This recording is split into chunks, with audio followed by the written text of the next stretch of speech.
A few months ago, my cousins and I decided to hike the Patagonia for 9 days, carrying all the things we needed in our backpacks. My name is Camilo, and I'm a filmmaker, hiker, and traveler who recently started documenting my journeys. Join me on a 9-day adventure out in the wild and get ready, because these are days 5 and 6.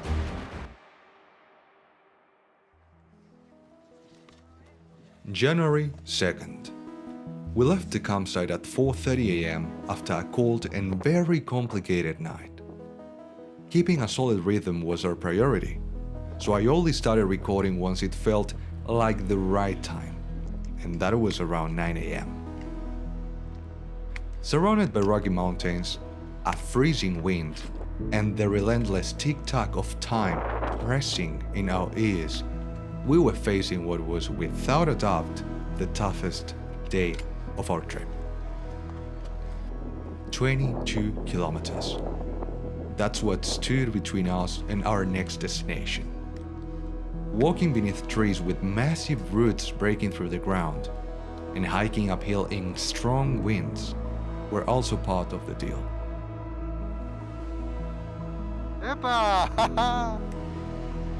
There was an alternative, a small campsite next to a park ranger's cabin for those we didn't want to push on. Tempting, right? But honestly, I didn't see a single soul setting up their tent there. All the hikers I saw during the day, including us, were determined to reach Gray Campsite. Even if it rained, even if it snowed.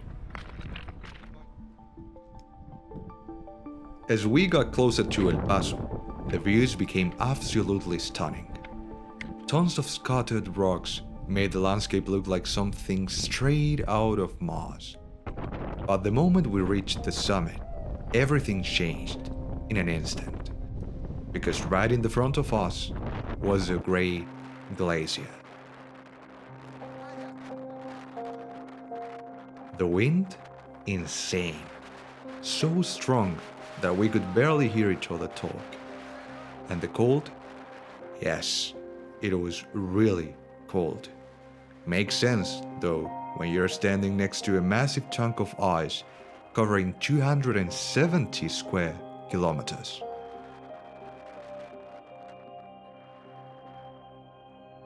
Patagonia just kept blowing my mind. Every single day, I felt like I had traveled back in time, thousands of years into the past.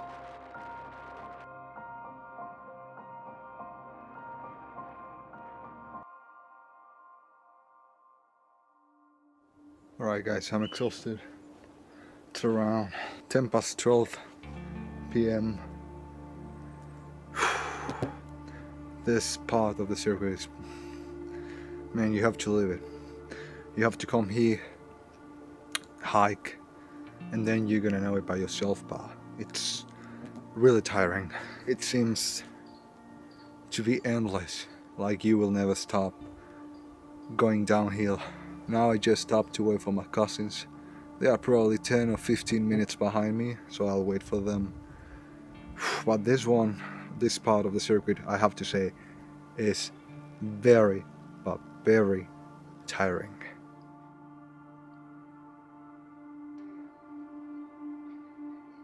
After a few more kilometers, all I could think about was stopping for a bit and cooking something for lunch. My backpack was way lighter than on day 1, and at this point, I saw that as a blessing, because otherwise, this hike would have been so much worse.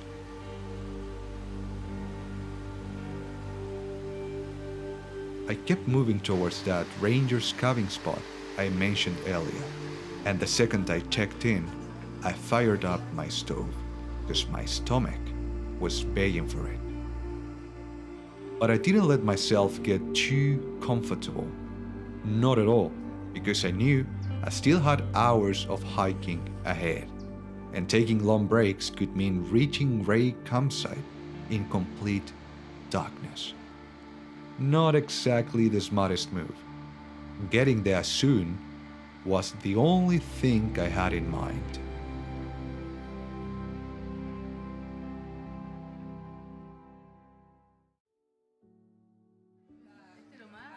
January 3rd.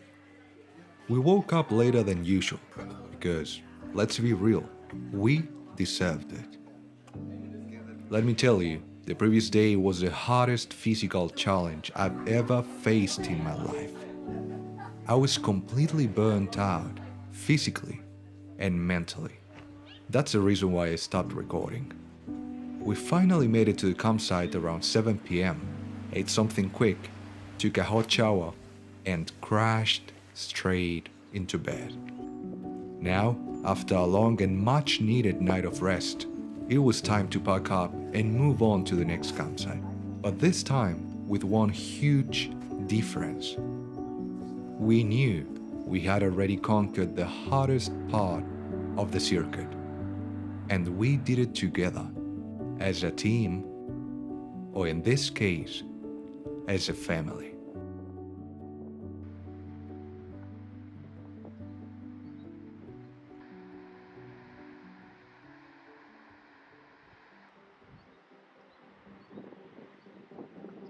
Alright guys, morning. I just left great campsite. I'm on my way now to Paine Grande. 11:30 o'clock, so yeah, shouldn't be more than 4 or 5 hours roughly. Pretty good weather, beautiful surroundings around here. This is a trip I planned, so man, so good.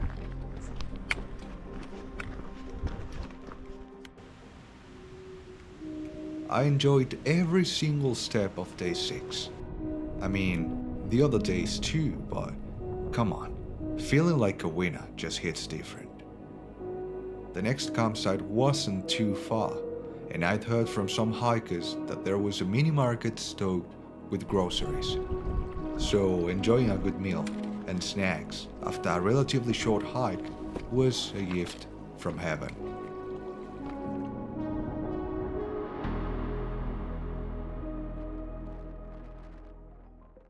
Being up in the mountains makes me think I don't need much to be.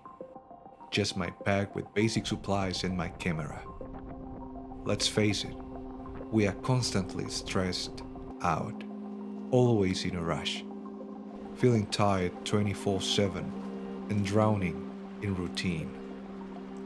But coming back to our roots may be the solution for us. Every time I go out there, I become more convinced, and I genuinely invite you to try it too, because there's no better way to face the noise than with silence.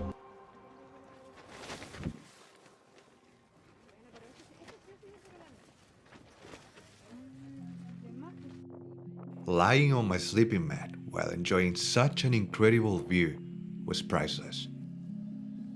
Paine Grande looked like something straight out of a movie, and the people we met there, also priceless.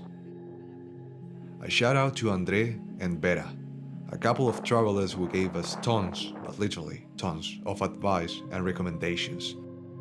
Also, a shout out to whoever made that hot chocolate, because it was the best one I've ever had, for real. And of course, a shout out to you for staying until the end of the video. Stay safe out there, and I'll see you in the next one.